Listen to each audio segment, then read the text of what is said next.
Film की शुरुआत में हम एक सुनसान जगह पर टीवी चलता हुआ देखते हैं, जहां एक टीवी होस्ट एक लड़की का इंटरव्यू ले रही होती है। ये लड़की हाल ही में होने वाले एक मैसेकर यानी एक कत्ले आम में जिंदा बच गई थी। दरअसल कुछ वक्त पहले ही एक कत्ले आम शुरू हो गया था, जिसमें बहुत सारे लोग मारे गए थे। सबको मारने वाला एक जोकर था, एक पागल जोकर जो किसी को भी बगैर किसी वजह के मार दिया करता था। आम तरीके से नहीं, बल्कि काफी बुरी तरह। इस जोकर का नाम था आर्ट दी क्लाउन, जिसे हम आर्ट कहेंगे। अब ये लड़की बच तो गई थी, मगर आर्ट ने इसकी शक्ल का बुरा हाल कर दिया था। उसके चेहरे का हुलिया ही बिगाड़ के रख दिया था। अब जो टीवी हम देख रहे थे जिसमें ये इंटरव्यू चल रहा था, ये आर्ट का था। क्योंकि वो भी ये सब देख रहा था तो वो ठोकर मार कर टीवी को तोड़ देता है, जिसके बाद वो दोबारा से लोगों को मारने के लिए तैयार हो जाता है, जिसके लिए पहले वो अपना जोकर वाला मेकअप करता है और बाद में अपने खतरनाक हथियार उठाता है।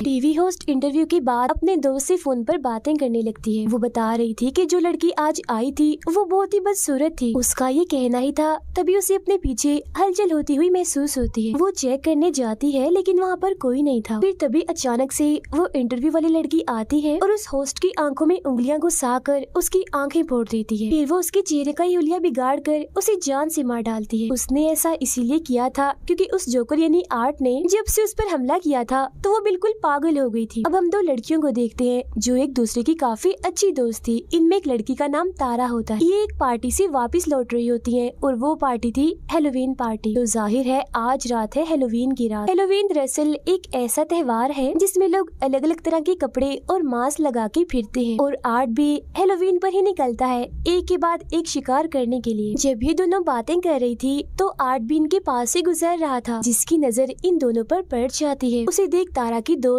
उससे मजाक करने लगती है, मगर अगले ही पल वो गायब हो जाता है। वो अब एक पिज्जा की दुकान पर आती है जहां आर्ट भी इनके पीछे पीछे आ जाता है। अंदर आते ही वो तारा को घूरने लगता है। ये चीज तारा को काफी अजीब लगती है, मगर उसकी दोस्त तो जाकर आर्ट के साथ तस्वीरें बनाने लगती। अब ये चीज भी उसे बिल्कुल पसंद नहीं आती। आर्ट एक मशीन से अंगूठी निकाल कर तारा को पहना देता है, जिससे तारा को तो बहुत गुस्सा आता है, लेकिन उसकी दोस्त को तो ये चीज भी काफी अच्छी लगती। अब वो वॉशरूम में जाकर उल्टी सीधी हरकतें करने लगता है, जिससे तंग आकर दुकान का मालिक उसे यहाँ से निकाल देता है। कुछ देर बाद वो दोनों भी वहाँ से निकलकर अपने घर जाने लगे, मगर देखते हैं कि गाड़ी का टायर तो पंचर है। अब तारा फौरन अपनी बहन जिसका नाम विक्टोरिया था उसे कॉल करके यहाँ बुला लेती है मदद के लिए। फिर वो अपनी दोस्त को कहती है कि मुझे वो जोकर ठीक नहीं लग रहा था और क्या पता टायर उसी ने पंचर किया हो, क्योंकि उसने हमारी गाड़ी देख ली थी। उधर आर्ट ने दुकान के मालिक को काफी बुरी तरह मार कर उसके चेहरे पर आग लगा दी होती है, जिसके बाद वो दूसरे वर्कर को भी पकड़ कर उस पर भी हमला कर देता है। वो उसे भी मार कर उसके चेहरे की जिल्दी निकाल देता है।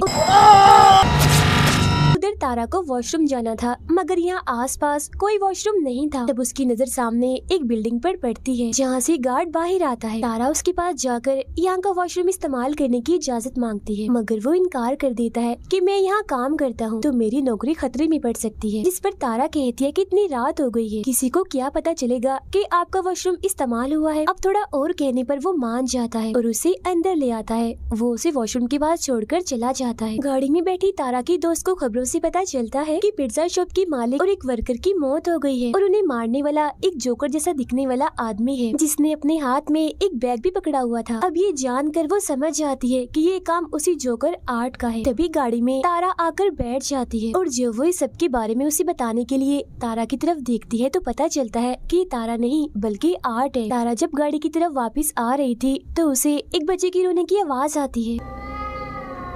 वो चेक करने जाती है, मगर वहाँ कोई भी नहीं था। तभी अचानक से पीछे एक औरत आ जाती है, जिसे अचानक देखकर तारा घबरा जाती है। औरत ने हाथ में एक गुड़िया पकड़ी हुई थी जिसे वो अपने बेटे कह रही थी। दरअसल इसका ज़हनी तवाज़ुन ठीक नहीं था, ये पागल थी। अब तारा उसी बातों में उलझाकर आगे बढ़ती है, जहाँ एक बार फिर उसका सामना होता है आर्ट दी क्लाउन से, जिसके हाथों पर खून लगा हुआ था और वो एकदम शांत खड़ा था। मगर फिर अगले ही पल वो तारा को डरा देता है तो वो यहाँ से भाग जाती है। भागते भागते वो एक गाड़ी के पीछे आकर छुप जाती है। आर्ट भी उसे ढूंढने के लिए यहाँ आता है, मगर जब वो नहीं मिलती तो वो चला जाता है। तारा को लगता है कि अब सब ठीक है तो वो यहाँ से निकलने लगती है, मगर तभी पीछे से आर्ट उस पर हमला कर देता है और अपने औजार से उस पर कई बार वार करता है। फिर वो उसका गला घोटकर उसे मारने ही वाला था, मगर तभी तारा के हाथ एक नोकदार चीज लग जाती है, जिससे वो आर्ट पर हमला करके यहाँ से भाग जाती। अब यहाँ का दरवाजा बंद था जिसे वो नहीं खोल पाती, इसीलिए वो इधर ही छुप जाती है। तब आर्ट भी यहाँ आता है तो वो कोई चीज फेंक कर उसका उसका ध्यान भटकाती है और दूसरी तरफ भेज देती है। अब वो दोबारा से निकलने की कोशिश करती है तो देखती है कि आर्ट ने तो यहाँ का मेन दरवाजा भी बंद कर दिया है। वो सीढ़ियों के जरिए ऊपर आती है तो सामने एक जगह पर वो गार्ड को खड़ा हुआ पाती है। वो उसे काफी आवाजें लगाती है मगर वो नहीं सुनता क्योंकि उस वक्त वो गाने सुनने में मगन होता है।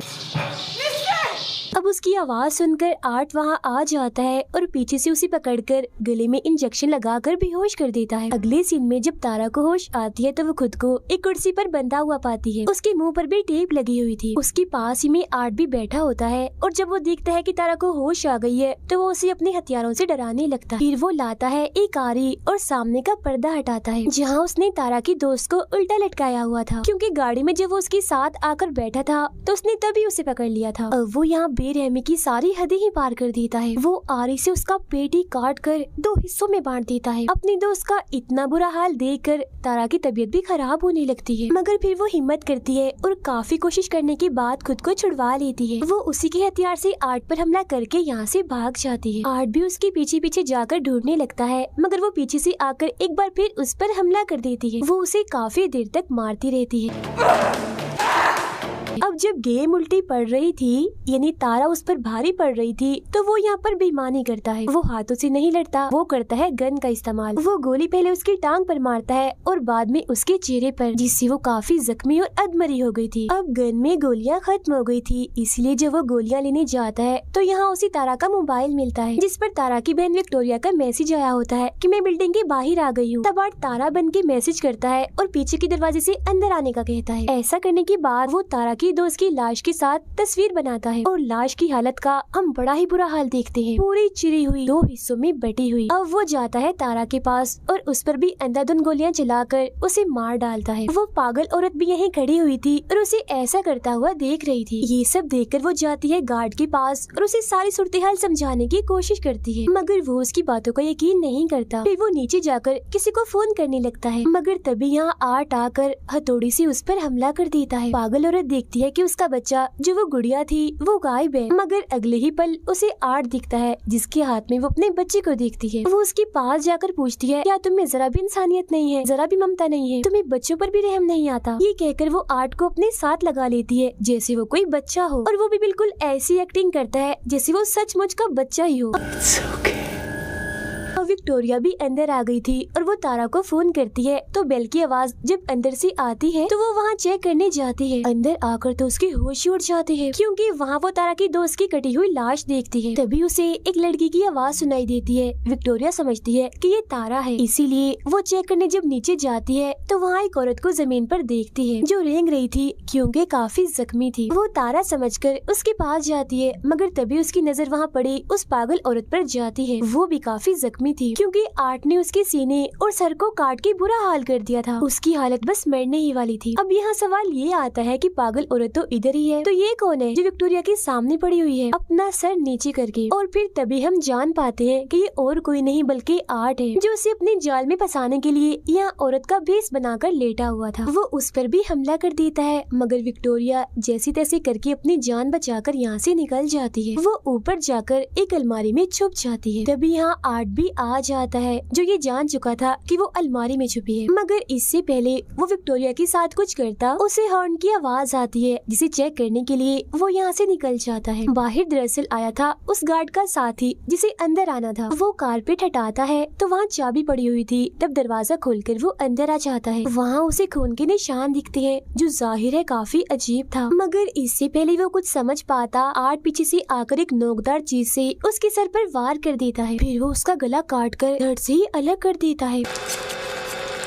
विक्टोरिया यहाँ से निकलने की कोशिश करती है, मगर कोई भी फायदा नहीं होता। वो अपने सामने आर्ट को देखती है जो छोटे बच्चे की साइकिल चला रहा था, मगर अगले ही पल वो यहाँ से गायब हो जाता है और वो साइकिल वहीं पर गिर जाती है। वो उसे बचते हुए यहाँ से निकलने की कोशिश करती है, मगर पीछे से आर्ट आकर उस पर हमला कर देता है। वो शॉपर से उसका दम घोटकर मारने ही वाला था, मगर वो बच जाती है। फिर वो एक नोकदार चीज उठाकर आर्ट के पैर में मारती है और यहाँ से भाग जाती है। वो सीधा आती है अपनी बहन तारा के पास और उसका का इतना बुरा हाल देखकर टूट जाती है और रोने लगती है। वो अभी उधर बैठी ही थी कि तभी यहाँ आर्ट आकर उस पर हमला कर देता है। बार बार वार करके वो उसे काफी मारता है, मगर तभी पीछे से गार्ड आकर आर्ट को मारकर बेहोश कर देता है। जी हाँ, गार्ड, क्योंकि वो अभी जिंदा था। वो विक्टोरिया को लेकर एक कमरे में आता है और पुलिस को इस बारे में बताने लगता है। इस बीच वो देखता है कि विक्टोरिया की हालत काफी खराब है। वो उसे अब इमरजेंसी कमरे की तरफ ले जाने लगता है। तभी यहाँ आर्ट एक बार फिर से आकर गार्ड पर हमला कर देता है। वो पहले सिलेंडर से उसे मारता है और बाद में अपने पैर से उसका चेहरा ही कुचल देता है। अब घबराहट के आलम में विक्टोरिया एक लोहे की पाइप से ताला तोड़ने की कोशिश करती है जो आर्ट ने यहाँ पर लगाए थे। ताला टूट तो जाता है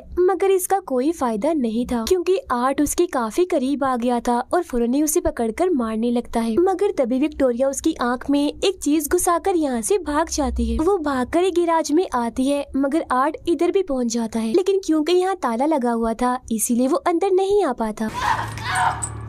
अब इतनी ही देर में पुलिस भी यहाँ पहुँच चुकी थी, लेकिन इससे पहले विक्टोरिया पुलिस के पास जाती आर्ट गाड़ी से गैराज का दरवाजा तोड़कर अंदर घुस आता है। अब क्योंकि वो गाड़ी से टकरा गई थी इसीलिए बेहोश होकर नीचे गिर जाती है। फिर जब तक पुलिस यहाँ आती है तो तब आर्ट विक्टोरिया का चेहरा नोच नोच कर खा रहा था। अब पुलिस आर्ट को सरेंडर यानी हथियार डालने का बोलती है, मगर वो अपने मुँह में गन रखकर खुद को ही गोली मार लेता है। अब पुलिस को पता चलता है कि विक्टोरिया मरी नहीं है, बल्कि अभी वो जिंदा है, बस काफी जख्मी है। इसके बाद सबकी लाशों को हॉस्पिटल ले जाया जाता है और जब डॉक्टर आर्ट की लाश को देखता है तो उसे काफी अजीब लग रहा था, क्योंकि मरने के बाद भी वो मुस्कुरा रहा था। तभी यहाँ बिजली खराब होने लगती है और आर्ट उठ जाता है, उस डॉक्टर को गले से पकड़ लेता है, क्योंकि वो मरा नहीं था बल्कि जिंदा था। इसका मतलब यही था कि अब वो लोगों को मारने का सिलसिला अब इस हॉस्पिटल से करेगा।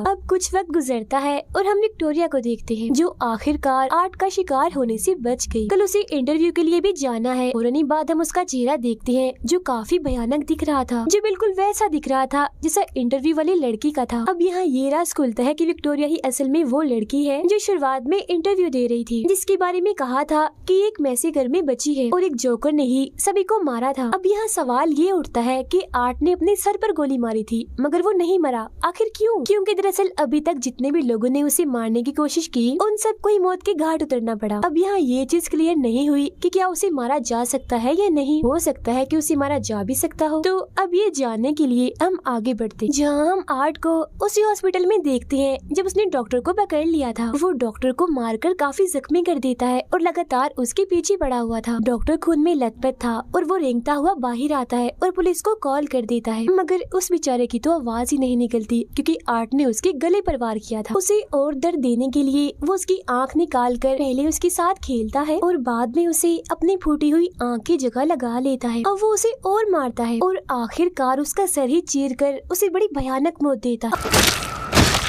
अब वो जाता है एक लॉन्ड्री में, जहाँ एक आदमी सो रहा था। वो अपने कपड़े धोने के लिए मशीन में डालता है और फिर तभी यहाँ वो एक अजीब सी बच्ची को देखता है जो बिल्कुल उसकी तरह ही पागल और हद से ज्यादा अजीब थी। बिल्कुल आर्ट जैसी ही हरकतें कर रही थी और तो उसने अपना मेकअप भी आर्ट जैसा ही किया हुआ था। दोनों एक दूसरे को देखकर काफी खुश हो जाते हैं और साथ में खेलने लगते हैं। तभी वो आदमी जाग जाता है और देखता है कि आर्ट अकेला ही तालियां बजा रहा है, मतलब कि वो बच्ची सिर्फ आर्ट को ही दिखाई दे रही। अब आर्ट अपने कपड़े पहनकर यहाँ से जाने लगता है, जहाँ उसने उस आदमी को भी मार दिया होता है, उसके सर में चाकू घुसाकर। इसके बाद हमें दिखाई जाती है एक लड़की जिसका नाम सियाना है। वो अपने लिए एक खास किस्म का परियों वाला सूट बना रही थी, क्योंकि कल ही है हेलोवीन। अब सियाना अपने मोम और भाई के साथ खाना खा रही थी, जहाँ उसका भाई कहता है कि मैं कल हेलोवीन में आर्ट जैसे कपड़े पहनूंगा, जिस पर सियाना और उसकी मोम मना कर देती है कि नहीं, आर्ट अच्छा जोकर नहीं है। उसने पिछले साल 9 से 10 लोगों की जान ली थी बड़ी बेरहमी से। खाना खाने के बाद सियाना अपनी मोम से अपने भाई के बारे में बात कर रही होती है कि वो काफी अजीब होता जा रहा है। He was looking up serial killers. साथ ही इनकी बातों से हमें पता चलता है कि सियाना के डैड अब नहीं रहे। सियाना का भाई इंटरनेट पर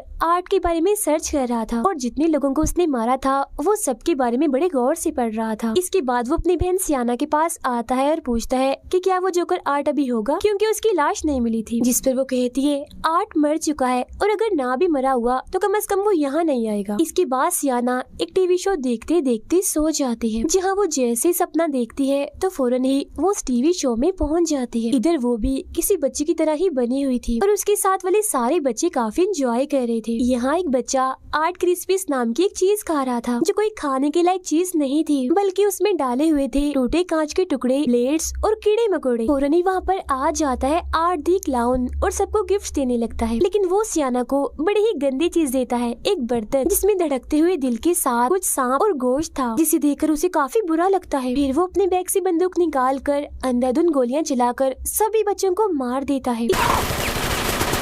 इस बीच सियाना भी जख्मी हो गई थी मगर जिंदा थी। वो आगे बढ़ती है तो आर्ट उस पर आग फेंकता है, तो वो एक बॉक्स में से तलवार निकालकर आगे कर देती है, जिससे आग उसका कुछ भी गाड़ नहीं पाती। असल में ये तलवार काफी ताकतवर थी, जो सियाना को उसके डैड ने दी थी। अब इतना भयानक सपना देखकर वो डरते हुए अचानक से जाग जाती है और देखती है कि सच में उसके सामने वाले टेबल और टीवी पर आग लग चुकी है। तब उसकी मॉम जल्दी से यहाँ आकर आग बुझाती है। सब कुछ नॉर्मल होता है तो सियाना की मॉम उससे पूछती है कि तुमने जलती हुई मोमबत्तियाँ टेबल पर क्यों छोड़ी, जिस पर वो कहती है, मॉम मैंने तो मोमबत्तियों को जलाया तक नहीं था। सियाना अपने कमरे में जाकर उस तलवार को देखती है, जहाँ वो बिल्कुल ठीक पड़ी थी, उसे कुछ भी नहीं हुआ था। उधर आर्ट हेलोवीन की तैयारी कर रहा था, मतलब वो तेजधार हथियार बना रहा था मैसेकर करने के लिए। वो अजीब बच्ची जो उसके साथ ही टीवी चलाती है और वही शो देखने लगती है जिसमें टीवी होस्ट विक्टोरिया का इंटरव्यू ले रही थी, जिसके बाद हमने देखा था कि आर्ट ने ठोकर मारकर टीवी तोड़ दिया था। तो यहाँ भी वो ऐसा ही करता है, क्योंकि ये वही सीन है। स्कूल में सियाना का भाई और उसके दोस्त एक मरे हुए चूहे को देख रहे थे। तभी यहाँ टीचर आती है और तीनों को डांटकर क्लास में जाने का कहती है। क्लास खत्म होने के बाद जब सियाना का भाई नीचे आता है तो वो अपने सामने पाता है आर्ट और उस अजीब बच्ची को, जो उस मरे हुए चूहे के साथ खेल रहे थे। उन्हें देखकर वो डरने लगता है। तभी उन दोनों की नजर भी उस पर पड़ जाती है, जो देख डरते हुए वो यहाँ से भागने लगता है। मगर रास्ते में ही एक टीचर उसे देख लेती है और वो उसे रोकने की कोशिश करती है, मगर वो नहीं रुकता। तब चेक करने के लिए वो टीचर जब अंदर जाती है तो जमीन पर मरे हुए चूहे को देखती है, जो देख उसे लगता है कि ये काम जरूर सियाना के भाई का ही है। सियाना को हम अपने दोस्तों से बातें करते हुए देखते हैं, जहाँ वो आर्ट की बातें कर रही थी और ये भी कि उस भयानक दिखने वाली विक्टोरिया ने टीवी होस्ट की आंखें फोड़ दी। अब ये सारी बातें सुनकर सियाना को काफी अजीब सा महसूस होने लगता है और वो यहाँ से उठकर चली जाती है। उसकी दोस्तें भी उसके पास आकर पूछती हैं कि आखिर बात क्या है, तुम इतनी घबराई हुई क्यों हो। जो सुन सियाना उन्हें अपने सपने के बारे में बताती है, साथ ही वो काफी डरी हुई भी थी। Candles burning.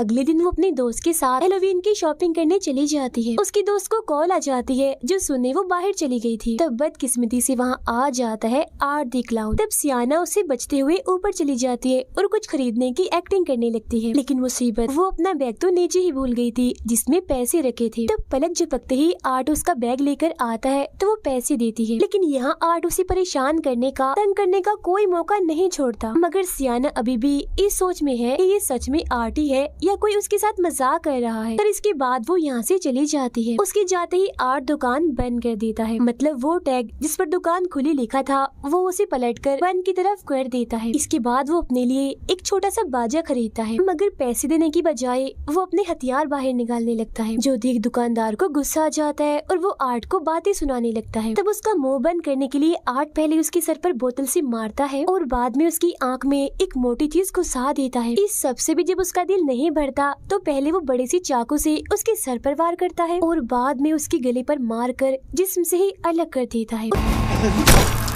उधर सियाना जब घर आती है तो उसका भाई उसे आर्ट के बारे में बताता है कि आज मैंने उसे अपने स्कूल में देखा। वो सियाना को अपने डैड की एक किताब दिखाता है जिसमें उस बच्ची की खबर छिपी हुई थी कि 10 साल पहले ही उसकी मौत हो गई थी। उसमें आर्ट की ड्राइंग के अलावा उन सब की भी थी जो उस मैसेकर में मारे गए थे, और इन सब के अलावा एक लड़की की भी ड्राइंग थी जिसने परियों जैसे कपड़े पहने हुए थे और हाथ में आर्ट का सर पकड़ा हुआ था। उसका भाई सियाना को कहता है कि यही वो लड़की है जो आर्ट को मारेगी और मुझे यकीन है कि ये और कोई नहीं बल्कि आप ही हो। मगर सियाना उसकी बातों को यकीन नहीं करती। सियाना की दोस्त जब अपने घर से बाहर आती है तो अपने घर के सामने एक वैन खड़ी हुई देखती है जिसमें वही अजीब बच्ची बैठी हुई थी। उसे अजीब लगता है, इसीलिए वो दोबारा से अंदर आ जाती है। कुछ देर बाद आर्ट दरवाजे पर दस्तक देता है और सियाना की दोस्त के बाहर आने पर उससे कहता है कि हेलोवीन की खुशी में मुझे कुछ खाने को दो। वो कहती है कि खाने की चीजें सिर्फ बच्चों के लिए होती है, बड़ों को कुछ नहीं मिलता। ये कहकर वो दरवाजा बंद कर देती है। मगर जब दोबारा आर्ट दरवाजे पर दस्तक देता है तो तंग आकर वो उसे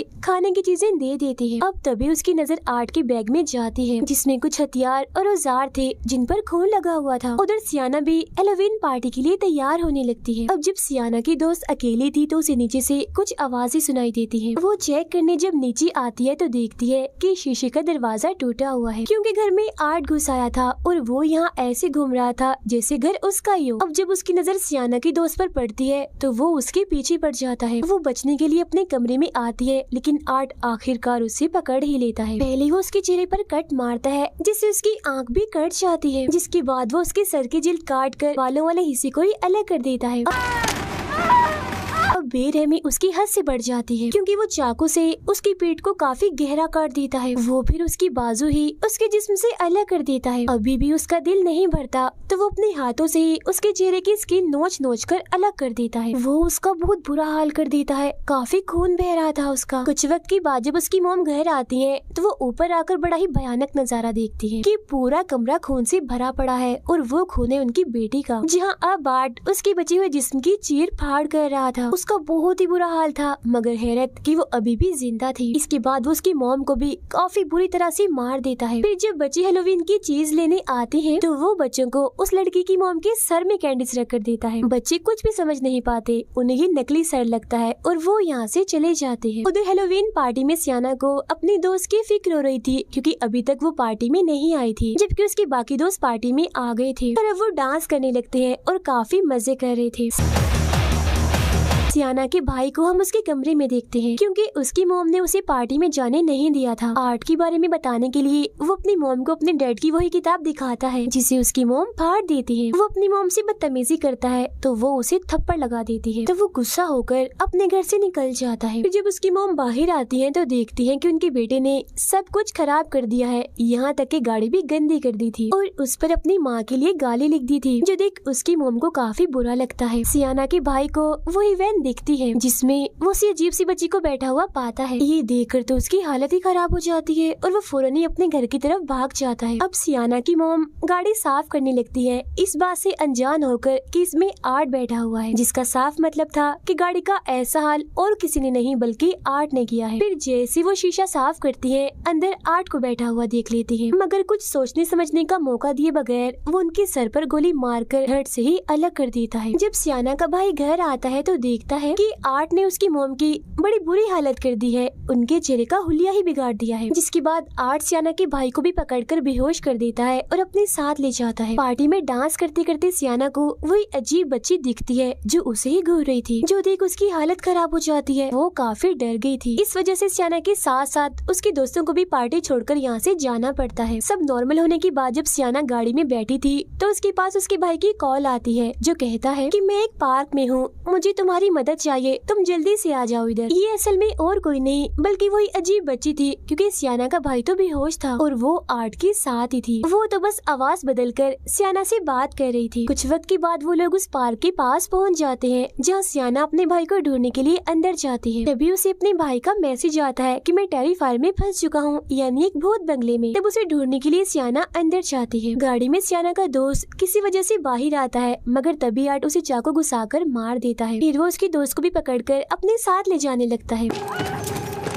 मगर वो आर्ट को टांग मारकर जैसी तैसी बच जाती है और यहाँ से भाग जाती है। भागते भागते वो एक ऐसे कमरे में जाती है जहाँ चारों तरफ दीवारों पर खून लगा हुआ था। तभी इधर आर्ट भी आ जाता है और उसके चेहरे पर तेजाब डाल देता है जिससे उसका सारा चेहरा जलकर झुलस जाता है। चेहरे का बुरा हाल हो जाता है। फिर वो अपने तेज कीलों वाले हथियार से बार बार उसे मारकर बची हुई कसर भी पूरी कर देता है और उसे भी बड़ी बेरहमी वाली मौत देता है। तभी यहाँ सियाना भी आ जाती है और अपने दोस्त की इतनी बुरी हालत देखकर काफी डर जाती है। इधर आर्ट भी खड़ा था मगर इससे पहले वो सियाना को मारता पीछे से आ जाता है उसका भाई, जिसे देखकर सियाना यहाँ से भागने का कहती है और फिर आर्ट की टांग में एक लकड़ी घुसा देती है मगर बेचारी की किस्मत खराब थी, वो उल्टा उसी से ही पिट जाती है। आर्ट उसे इधर उधर पटक पटक कर काफी मारता है। सियाना का भाई जब यहाँ से भाग रहा होता है तो तभी आर्ट उसे पकड़ लेता है और बुरी तरह उस पर वार करने लगता है। फौरन इधर सियाना आती है और कई बार आर्ट को मारकर उसे जख्मी कर देती है और अपने भाई को लेकर यहाँ से भाग जाती है। लेकिन आर्ट उनका पीछा करते करते यहाँ भी आ जाता है। वो एक बार फिर सियाना के भाई को कैंची वाली तलवार से पीटने लगता है। सियाना उसे बचाने की कोशिश तो करती है मगर खुद भी काफी पीट जाती है। उसके जिस्म के अलग अलग हिस्सों पर कट्स लग जाते हैं जिससे जाहिर है उसे काफी तकलीफ होती है, मगर किसी तरह दर्द बर्दाश्त करके वो आर्ट से उसका हथियार छीन लेती है। जहाँ अब बाजी पलट जाती है क्योंकि अब वो आर्ट को बुरी तरह मार रही थी। फिर वो उसके सर में एक पाइप घुसाकर बुरा हाल कर देती है, लेकिन अगले ही पल वो उठता है और सियाना को पकड़ लेता है। वो उसे मारने ही वाला था मगर सियाना का भाई उसकी गन निकालकर आर्ट को ही गोली मार देता है। तभी यहाँ वो बच्ची सियाना की मोम के रूप में आती है और उसकी आंखें बंद करके ये दिखाती है कि तुम्हारी मोम भी मारी गई है। जो देख सियाना की बची हुई हिम्मत भी खत्म होने लगती है। फिर वो देखती है कि उसका भाई यहाँ नहीं है। फिर वो अपने भाई को ढूंढती है तो पता चलता है कि आर्ट उसे एक अलग ही जगह पर ले आया। अब जैसे ही सियाना आर्ट के पास आती है तो वो उसे धक्का देकर नीचे बेसमेंट जैसी जगह पर गिरा देता है, लेकिन वो मरती नहीं, बच जाती है। तभी उसे नीचे एक जगह से कोई आवाज़ें लगाने लगता है। इतनी ही देर में आर्ट उसके बहुत ही पास आके खड़ा हो जाता है और उसी जादुई तलवार से जो उसके डैड ने उसे दी थी सियाना को मारकर नीचे गिरा देता है। अब की बार सियाना एक शो में आके गिरी थी मगर वो एक शीशे की बॉक्स में बंद थी जिसमें पानी भरा हुआ था। वो यहाँ से निकलने की काफी कोशिश करती है मगर नहीं निकल पाती और मर जाती है। उधर आर्ट सियाना के भाई को खाने लगता है मगर जैसे उसका भाई चिल्लाता है तो उस तलवार में एक जादुई रोशनी जलती है जिससे सियाना भी वापस से जिंदा हो जाती है। जिसके बाद वो गुस्से में भरे उस बॉक्स से बाहर आकर अपने डैड की तलवार से आर्ट पर हमला कर देती है और उसका सर ही धड़ से अलग कर देती है। और अब आखिरकार जाकर उस पागल जोकर आर्ट की मौत हो जाती है जिससे वो दोनों भी खुश हो जाते हैं और सुकून की सांस लेते हैं। मगर तभी इधर वो अजीब सी बच्ची आती है और आर्ट का सर उठाकर ले जाती है। इसके बाद हम एक हॉस्पिटल का सीन देखते हैं जहाँ विक्टोरिया, जिसका चेहरा काफी भयानक था, वो एक जगह पर बैठी होती है। कुछ वक्त के बाद वो आर्ट की सर को पैदा करती है बच्चे की तरह और उसे चाटने लगती है। आवाजें सुनकर नर्स जब वहाँ आती है तो वो डर जाती है ये देखकर कि उसकी गोद में आर्ट का सर है। साथ ही विक्टोरिया इधर काफी डरावना हंसने लगती है जैसे अब आर्ट की आत्मा उसमें आ गई हो। इसी के साथ ही इस फिल्म के दोनों पार्ट्स यहीं पर ही खत्म हो जाते हैं।